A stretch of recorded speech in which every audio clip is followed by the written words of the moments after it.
Bab 119-122. Om Presdir terpikat gadis miskin. Pukul 1 dini hari. Dini sedang semakin gelisah, karena hingga saat ini, suaminya belum juga pulang sejak kepergiannya pagi hari.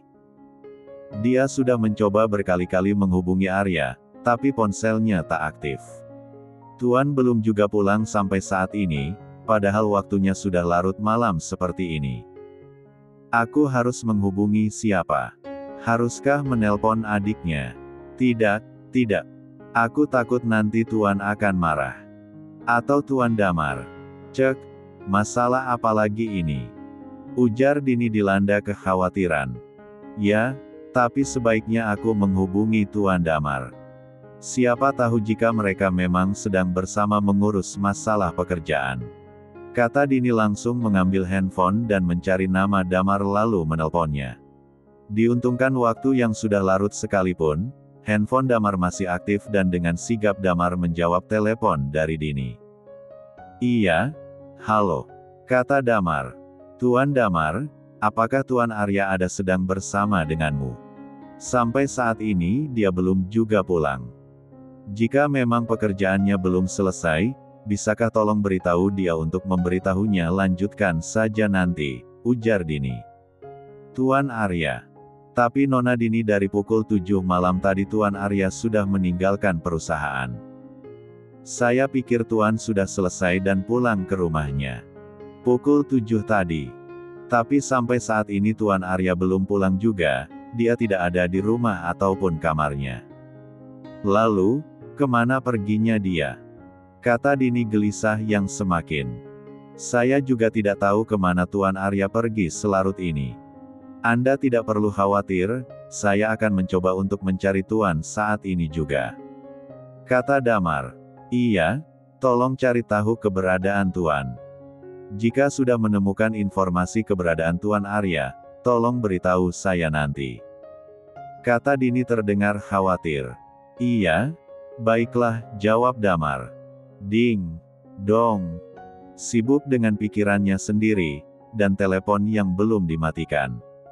Di sela menelpon, Dini tersentak ketika suara bel dibunyikan dan terdengar mengejutkan.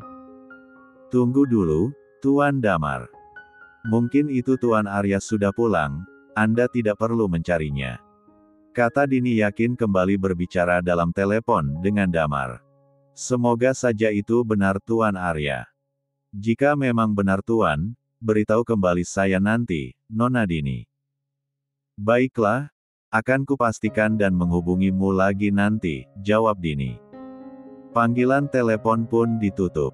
Dini segera berlari menuju pintu dan membuka. Ceklek. Di balik pintu menampilkan wanita cantik. Anda siapa? Tanya Dini. Nona, maaf. Tapi ini. Bicara wanita itu. Tuan Arya. Pekik Dini melihat suaminya dan segera membantu wanita itu memapa Arya ke dalam. Dini membaringkan tubuh Arya pada ranjang di kamar. Arya dibantu dengan wanita tadi karena dia tak akan kuat jika harus memapah tubuh atletis Arya ke kamarnya di lantai 2 jika sendiri. Terima kasih karena sudah mengantarkannya pulang. Ujar Dini. Sama-sama, Nona. Jawab wanita itu. Kebetulan saya belum mengenalmu. Kata Dini. Sebenarnya saya bukan siapa-siapa Tuan ini. Saya menemukan Tuan ini tergeletak di sisi jalan dalam keadaan mabuk. Karena sepertinya dia tidak akan mampu untuk pulang sendiri, saya mencari tahu dari kartu identitasnya dan langsung mengantarkannya ke sini. Jelas wanita itu. Dini mengangguk mengiyakan. Sekali lagi terima kasih. Saya tidak memiliki sesuatu untuk membalas kebaikanmu. Ujar Dini. Sama-sama, Nona. Anda tidak perlu repot-repot, jika begitu saya permisi. Pamit wanita itu. Jika aku bisa mengendarai mobil, akan kupakai untuk mengantarkanmu. Tapi sayangnya aku tidak bisa. Tidak perlu, Nona. Saya membawa mobil dan dengan mobil itu saya bisa mengantar Tuan ini. Terima kasih banyak atas tawarannya. Saya permisi. Baiklah jika begitu. Berhati-hatilah. Sekali lagi terima kasih, kata Dini. Wanita itu pun segera pergi dari rumah Arya. Dini menoleh cepat mendengar gumaman Arya. Dilihatnya, Arya masih dalam posisi tertidur. Sepertinya baru saja suaminya mengigau, Dini menghampirinya untuk memperbaiki posisi tidur suaminya agar tetap nyaman. Dengan telaten dia melepaskan sepatu yang masih terpakai dengan kakinya. Saat ingin menyelimuti tubuh Arya, amat tercium aroma alkohol yang menyengat dari baju kemejanya dan membuatnya pusing. Selain itu, juga tercium aroma parfum wanita yang menempel bersamaan dengan itu. Terdapat noda merah yang susah untuk diartikan menonjol sedang dari kemeja putih Arya. Jangan tinggalkan aku. Wanita itu yang mengganggu kita, dia yang merusak hubungan kita. Aku tak pernah menginginkan pernikahan ini. Aku akan segera menceraikannya. Aku membencinya, dan aku mencintaimu, Fa. Mengigau Arya. Ucapan Arya terpotong di tengah kesadarannya. Rupanya dia sudah kembali tertidur. Dini sempat menghentikan pergerakannya untuk mendengar perkataan suaminya. Meskipun dalam keadaan mabuk dan tak sadar, perkataan Arya mampu membuat perasaan Dini tak karuan. Tanpa memikirkan ucapan Arya, Dini melangkah pergi menuju sofa yang terdapat dalam kamar Arya, dan mengambil selimut untuk dirinya tidur di sana.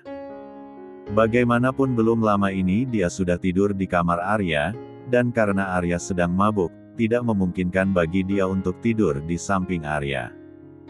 Paginya, Arya terbangun dan memegang kepalanya yang terasa berdenyut dan tubuhnya yang sangat teramat sakit dan pegal dirasakannya. Ark, pusing dan sangat sakit sekali. Ringis Arya. Tuan, kau sudah bangun. Dini datang dari arah dapur dengan nampan di tangannya.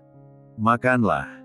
Selagi masih hangat aku buatkan sup penghilang pengar untukmu, kata Dini. Siapa yang membawaku pulang? Tanya Arya. Aku juga tidak tahu.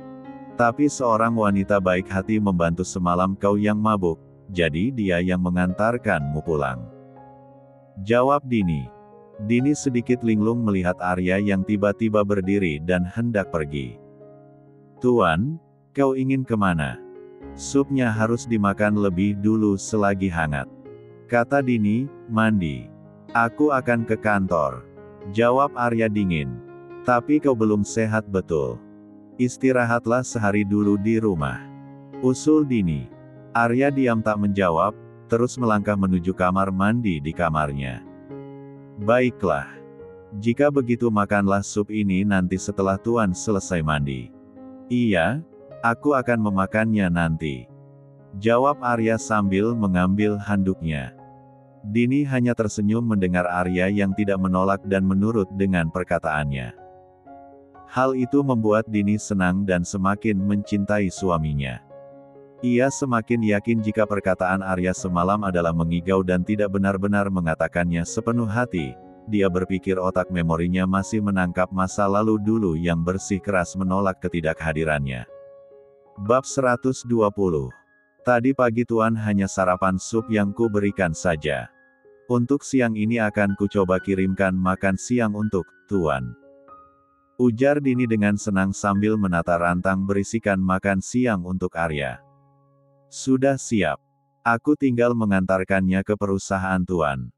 Dia pasti senang sekali jika aku antarkan makan siang makanan kesukaannya. Saat itu juga Dini pergi menaiki taksi menuju perusahaan Arya dengan niatan ingin mengantarkan makan siang untuk suaminya. Dengan perasaan senang dan tanpa memikirkan apapun, Dini melenggang masuk ke dalam perusahaan. Dia sendiri tidak sadar beberapa pasang mata yang melihat kedatangannya setelah menghilang tanpa kabar dari perusahaan mencuat perhatian banyak orang di sana. Itu kan Dini. Sedang apa dia di sini? Tanya karyawan. Pakaian yang dia pakai juga bagus dan terlihat mahal, penampilannya juga kali ini berbeda dari yang dulu. Bicara karyawan. Benar. Sepertinya dia sudah menikah dengan laki-laki kaya raya setelah dia menghilang tanpa kabar saat dia masih bekerja sebagai koki kantin dulu. Permisi, Bisakah aku bertemu dengan Tuan Arya? Ujar Dini pada resepsionis. Resepsionis yang mengenal dan sedang terheran itu mempersilahkan Dini masuk, tanpa banyak bertanya mengenai Dini saat ini yang ada di hadapannya. Padahal kepalanya penuh dengan beberapa pertanyaan yang ingin ia tanyakan pada Dini. Setelah mendapatkan izin dari resepsionis yang memperbolehkan Dini untuk masuk, lah segera pergi ke ruangan Arya di lantai 50. Hahaha. Betapa bodohnya dia yang mencintaimu. Apa dia tidak sadar akan posisinya? Untuk kemarin tolong maafkan aku yang tidak mendengar perkataanmu. Kau pasti sangat risih kemarin malam. Ucapnya lagi berlanjut. Terdengar dari luar kejauhan oleh Dini suara orang yang tertawa dan sedang berbincang dari ruang kerja Arya. Sumber suara itu membuat dia menjadi tak karuan dibuatnya. Tuan, aku. Kalimatnya terpotong kala Dini masuk tanpa mengetuk pintu, dan langsung terfokus dikejutkan oleh sepasang insan laki-laki dan perempuan yang tak melainkan suaminya sedang bersumbu. Sontak pemandangan itu membuatnya terkejut sampai refleks menjatuhkan rantang makanan, dan isi makanan itu jatuh berhamburan di lantai. Aktivitas Arya dengan tak lain dan tak bukan bersama Valeri itu terhenti dan mereka berdua melihat ke arah Dini. Apa yang dia lakukan di sini? Ucap Valeri yang bersikap biasa saja tanpa merasa sudah melakukan dosa. Akan kuatasi wanita itu. Jawab Arya dengan geram berjalan sambil merapikan kembali kancing bajunya menghampiri Dini yang masih mematung. Arya memegang tangan Dini dan mencengkeramnya sangat kuat, sampai Dini tertarik kesakitan mengikuti langkah Arya yang membawanya keluar. Karyawan yang sedang bekerja teralihkan dengan fenomena mereka berdua. Sebagian dari mereka sangat iba melihat Dini yang ditarik kasar oleh Arya. Apa yang terjadi? Bisik-bisik mereka. Tidak tahu, Dini tiba-tiba saja datang ke kantor dan menemui Presdir. Bisik karyawan. Memang wanita pencari masalah. Apalagi jika bukan datang untuk menggoda Presdir Arya. Lihat kan, Presdir sekarang marah padanya. Bisik karyawan lain. Masuk kau. Hardik Arya mendorong kasar Dini masuk ke dalam mobil. Dalam perjalanan mereka hanya terdiam tanpa ada yang berani untuk berkata. Padahal posisi saat itu, Dini sangat membutuhkan jawaban serta penjelasan yang jujur dari suaminya. Saat sampai di rumah pun, Arya kembali menarik kasar Dini sampai ia tidak bisa mengimbangi jalan dan langkah Arya. Ia terseok-seok masuk ke dalam rumah dengan berjingkrak-jingkrak karena salah satu sepatu high heels-nya yang patah. Tuan, lepaskan aku. Ini sakit. Pungkas Dini sambil meringis. Arya tak menghiraukan Dini dan tetap menariknya dengan kasar. Sampai kamarnya, Arya langsung membanting Dini kasar sampai Dini tersungkur di atas ranjang. Untuk apa kau datang ke perusahaanku? Hah? Tanya Arya dengan hardikan. Dini tidak menjawab dan malah hanya menangis. Jawab aku. Apa kau tiba-tiba sudah tuli? Hah? Pungkas Arya nada tinggi dan mencengkeram rahang Dini. Aku datang untuk mengantarkan makan siang. Jawab Dini sambil menangis. Aku tidak butuh makan siang darimu. Hardik Arya lagi. Mengantarkan makanan hanya dijadikan sebagai alasanmu yang ingin menunjukkan diri pada semua orang di sana jika kau adalah istriku, begitu. Apa kau tidak sadar akan perbuatan bodohmu ini? Lanjutnya marah. Tidak, Tuan. Bukan seperti itu, aku sama sekali tidak memiliki niatan seperti yang Tuan pikirkan. Jawab Dini. Bohong. Semua perkataanmu selalu bohong. Dengan pakaian dan penampilanmu seperti ini sudah membuat orang terheran dan bisa memunculkan banyak spekulasi. Apalagi jika bukan ingin menunjukkan diri dan mendapatkan pengakuan dari semua orang jika kau adalah istriku. Tidak benar, aku sama sekali tidak memiliki niatan seperti itu. Tolak Dini yang membela diri. Lalu, apa? Apa yang kau lakukan dengan datang ke perusahaan? Tanya Arya dengan nada tinggi. Percaya padaku kali ini saja. Aku datang untuk mengantarkan makan siang untukmu. Ujar Dini. Dengan penampilan bak seorang nyonya. Tanya Arya menelisik. Jika penampilan yang menjadikan masalahnya, aku meminta maaf padamu. Aku tidak tahu jika Tuan akan marah seperti ini. Cukup dengan semua omong kosongmu itu. Ada apa dengan penampilanku sebenarnya?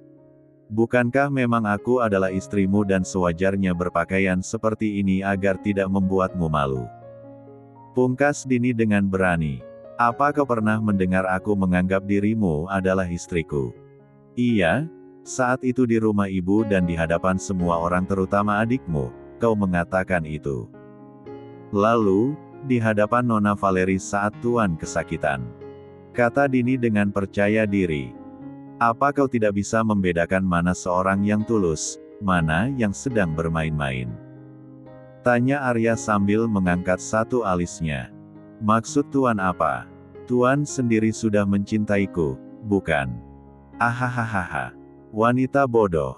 Aku mencintaimu. Mustahil. Kau pikir aku benar-benar dengan tulus mengatakan semua itu? Ujar Arya sombong. Lalu, apa hubungan Tuan dengan Nona Valeri?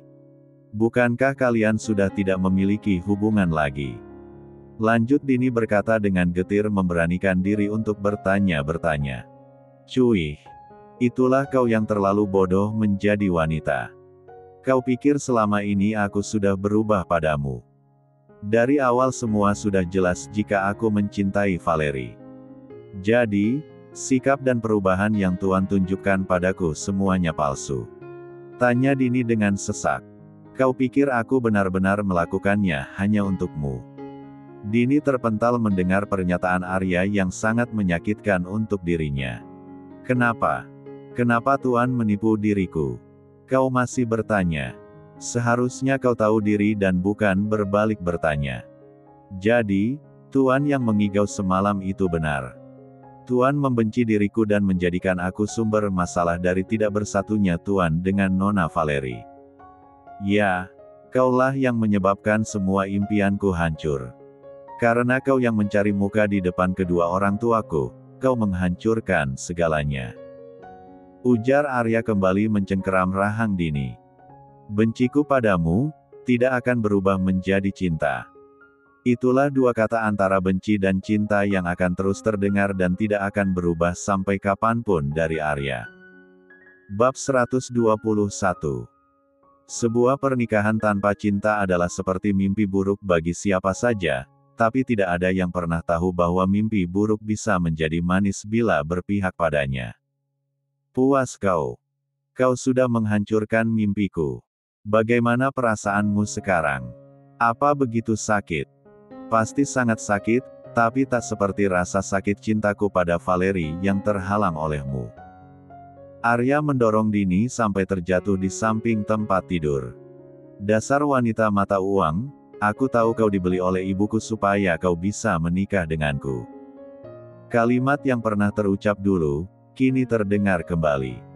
Arya tidak pernah tahu, atau lebih tepatnya tidak ingin tahu alasan Dini menerima uang itu. Dini terduduk dengan genangan air mata yang sebentar lagi akan jatuh tanpa mampu berkata apapun sejak di perusahaan. Karena pada kenyataannya ia sudah mengenal sifat Arya dari dulu bahkan sekarang yang menunjukkan taringnya kembali. Jangan mengharapkan apapun dari pernikahan ini apalagi uangku atau cinta dariku.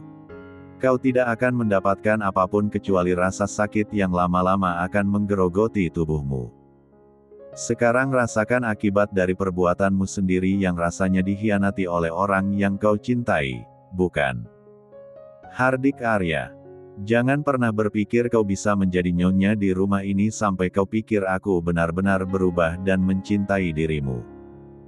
Perasaan benciku padamu tidak akan pernah berubah menjadi cinta sampai kapanpun itu. Ini belumlah seberapa. Aku akan membalas lebih dari ini nanti. Arya berucap penuh kebencian kemudian keluar sambil membanting pintu keras. Dini menangis sejadi-jadinya dalam kamar besar itu. Bukan ia yang menginginkan pernikahan ini dan tidak pernah berpikir untuk ditipu seperti ini.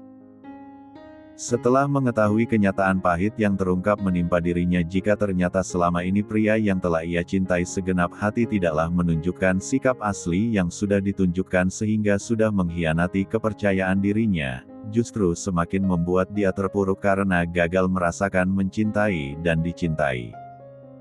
Kenapa kau bodoh Dini? Kenapa? Kau tahu jika pria itu bukanlah manusia, lalu kenapa kau mendorong dirimu untuk mencintainya? Pungkas Dini yang terpuruk menahan rasa sakit dan sesak di dada. Rasanya sakit sekali di sini. Kenapa begitu sakit? Hiks. Hiks. Kata Dini yang tidak dapat membendung rasa sedih dan keterpurukannya memukul-mukul dadanya yang terasa sesak. Seharian itu, ia hanya menangis dan mengurung diri dalam kamar yang besar dan rumah yang teramat sepi itu. Sudah genap 8 bulan Dini menjadi istri Arya. Hari-hari hidup bersamanya terasa seperti air laut yang para nelayan sedang mencari ikan dengan cuaca pasang surut kadang kala cerah, kadang kala badai menerjang. Tapi kenyataannya kehidupan rumah tangganya tidak pernah didatangi dengan kecerahan, hanya ada sebuah badai yang tersisa. Saat malam setelah pulang dari bekerja dan kejadian terungkapnya sandiwara Arya datang ke kamar ketika Dini sedang terlelap tidur di atas ranjangnya yang super king size, sudah ia tempati selama 1 bulan bersama di sana.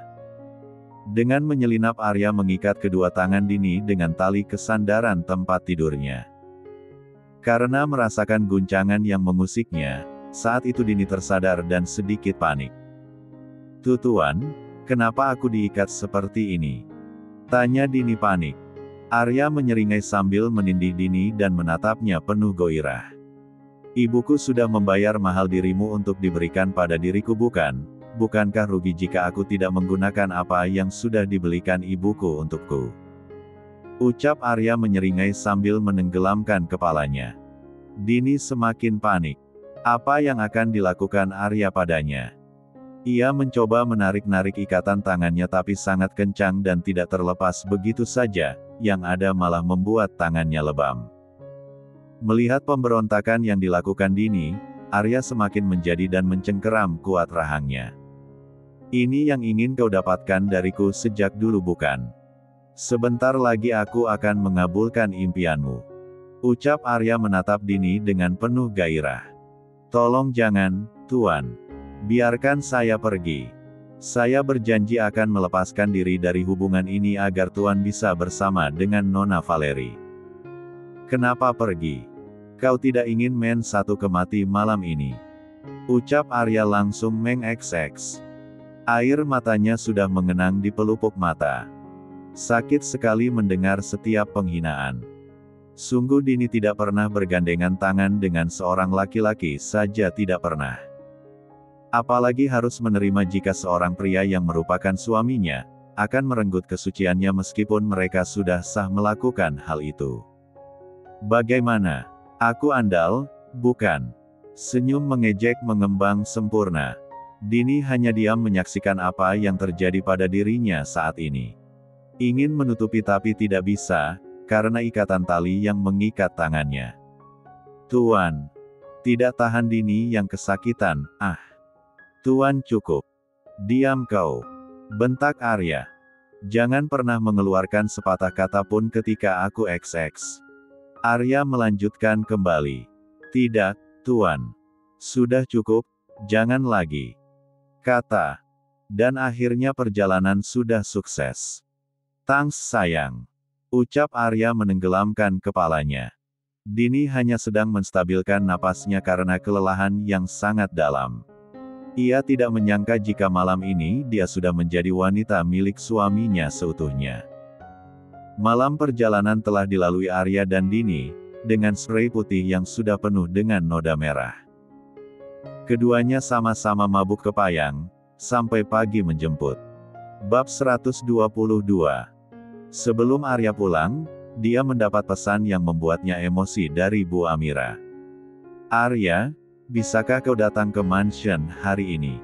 Ayahmu yang memintanya." Arya sepertinya kecewa dengan Bu Amira yang ingin menurut begitu saja dengan semua yang dikatakan Pak Barma. "Kenapa ibu selalu menuruti apa yang ayah katakan?" Dia tahu sendiri jika ayah egois. Gerutunya. Karena dulunya aku selalu menjadi anak buronan ayah, dan sekarang Darwin datang menggantikan posisiku, otomatis dia lebih sayang padanya. Untuk apa pula dia memintaku untuk datang menemuinya, bukankah Darwin sudah pulang?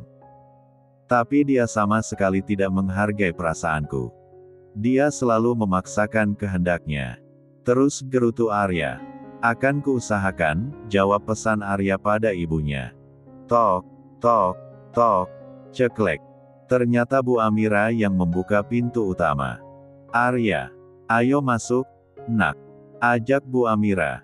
Pak Barma yang mendengar nama Arya segera keluar dari kamar dan meminta Arya untuk berbicara santai dengannya di ruang tamu. Arya menatap berkas-berkas yang menjadi pusat perhatiannya saat datang yang menumpuk di meja ruang tamu tersebut. Ayah lihat sendiri kan. Darwin sama sekali tidak bertanggung jawab terhadap pekerjaannya. Berkas yang penting, dia simpan di mana saja.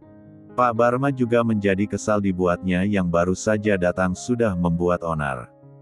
Hah, Darwin sering kerja lembur dan mengerjakannya di sini. Wajar saja jika dia kelelahan dan tidak sempat membereskannya kembali. Ingin dirapikan, takut ada berkas yang tidak kami tahu dan hilang. Lihat, betapa bangganya dia dan selalu membela anak kesayangannya itu. Gumam Arya mendengus. Pak Barma terdiam sebentar sambil berpikir, lalu menatap Arya dengan lembut. Bagi ayah kau sudah seperti anak ayah yang segala pertama, tapi maafkan ayah jika selama ini ayah tidak berlaku adil padamu. Ujar Pak Barma tiba-tiba. Kenapa tiba-tiba ayah berbicara seperti ini? Apa ayah akan melontarkan permintaan ayah kembali saat ini? Ujar Arya sudah menduga. Bukan begitu. Pak Barma merasa tersinggung. Jika ada yang ingin dikatakan, cepatlah. Aku tidak memiliki banyak waktu untuk mendengarkan bicara santai ayah. Lalu, tatapan Pak Barma kini menjadi tajam pada anaknya itu. Kenapa Dini belum hamil juga? Padahal ayah sangat menginginkan cucu dari kalian. Kalian sudah lama menikah, hadirkan seorang anak di tengah keluarga. Cik, sudah kuduga. Kesal Arya. Arya menjadi salah tingkah dibuatnya. Bagaimana bisa hamil? Dia tidak pernah sekalipun menyentuh Dini dan baru saja kemarin dia menyentuh wanita yang menjadi istrinya itu, walaupun dengan paksaan yang menyiksa. Dia memang lelaki normal yang pastinya ada saatnya dia bergerah saat melihat Dini yang memakai piyama tidur di sampingnya, mereka hanya dihalangi satu guling saja. Tapi Arya selalu ingat pesan dari Valeri yang mengingatkannya harus selalu ingat pada janjinya itu untuk menikahinya dan tidak akan berlaku baik pada Dini. Mungkin belum saatnya dia mengandung untuk memberikan cucu pada ayah. Jawab Arya. Ya, kapan-kapan kau bawa istrimu itu ke dokter kandungan, mungkin saja ada masalah pada rahimnya atau ada masalah yang serius yang tidak kita ketahui. Usul Pak Barma mengira. Pak Barma pikir Arya sering melakukan hubungan badan bersama istrinya. Padahal ia tidak tahu jika menantunya itu hidup menderita bersama anaknya. Arya mengangguk patuh. Tidak, aku tidak akan membawa dia ke rumah sakit. Kalian tidak perlu khawatir dan percayakan padaku jika keinginan kalian akan segera terwujudkan. Balas Arya. Apa itu terjadi karena kau tidak pernah menyentuh istrimu? Tanya Pak Barma. Arya hanya diam dan sudah membuat Pak Barma ambigu untuk mudah dipahami. Lupakan formalitas masa lalu alasan dibalik kalian menikah. Walau bagaimanapun Dini sudah menjadi bagian dari dirimu, tidak sepatutnya kalian saling diam seperti ini. Kemarin kau sangat bangga menyebut Dini adalah istrimu di hadapan kami, adikmu, dan semua orang di sini. Ibu harap hubungan kalian memang bahagia seperti terlihatnya. Sahut Bu Amira. Ayah juga sudah membicarakan hal ini bersama ibumu. Kalian sudah hampir ingin 1 tahun menikah, tapi kenapa belum memberi kami kabar akan kehamilan Dini? Padahal kami sangat menantikan kabar itu. Ujar Pak Barma. Iya, Arya. Keluarga Pratama sedang menunggu pewaris mereka. Jika tidak terlalu terburu-buru, Dini memang usianya masih muda dan kapan saja ia bisa hamil, tapi kau sudah berumur sudah sepantasnya ada yang memanggil dengan sebutan ayah. Ujar Bu Amira. Kami juga sudah tua dan sangat ingin menggendong cucu. Saat bertemu dengan teman-teman ayah, mereka datang dengan menggendong cucu-cucu mereka. Akan kuusahakan di tahun ini juga impian kalian terwujud. Agar beberapa bulan ke depan kalian bisa menggendongnya. Ayah ingin di usia pernikahan yang menginjak 1 tahun, kiranya 2 bulan lagi, kehamilan Dini merupakan hadiah terindah untuk kalian dan kami semua. Kalian berdoa saja. Aku akan mencoba program hamil dengannya agar lebih cepat dari yang kalian targetkan. Menghela napas panjang, ayah senang kau juga ternyata sangat antusias dan menantikan keturunanmu. Setelah menjadi seorang ayah, akan ada perubahan yang timbul dalam dirimu. Kata Pak Barma memberitahu. Lalu, bagaimana dengan Dini sendiri? Apa kalian selalu berbincang mengenai anak? Tanya Bu Amira. Ya, dia selalu bertanya kapan aku akan hamil untuk memberikan keturunan bagi keluarga Pratama. Ujar Arya tidak begitu yakin terdengarnya karena memang berbohong. Sepertinya Dini sangat tertekan akan sikap kita yang selalu membahas keturunan. Mungkin karena dia seorang wanita dan sepatutnya memberikan seorang anak dan masalahnya ia tidak kunjung hamil. Jadi, dia seperti menganggap bukan wanita seutuhnya. Kata Bu Amira. Itulah sebabnya kau harus menjadi orang yang andil dalam masalah ini Arya, peranmu sangat penting dalam sebuah rumah tangga. Semua tidak akan terwujud jika bukan kau yang mengambil alih semuanya. Nasihat Pak Barma. Arya cukup bisa dinasihati, terbukti dia mendengar setiap perkataan yang masuk ke telinganya. Mereka terus saja membahas cucu. Aku pikir 1 kali saja tidak membuat dia langsung hamil, bukan? Baru saja kemarin, aku harus melakukannya beberapa kali lagi, gumam Arya berspekulasi. Ibu jadi tidak sabar mendengar kehamilan Dini, setelah itu ia melahirkan dan kami bisa menggendongnya. Ibu pikir semoga anak Arya nanti mirip dengan ibunya, supaya sifat dingin yang ada pada ayahnya tidak turun pada anaknya nanti. Ujar Bu Amira sedikit mencela Arya. Pak Barma pun sefrekuensi dengan Bu Amira, ia ikut tertawa bersama Bu Amira. Sedangkan Arya tersinggung dan tertekan dibuatnya.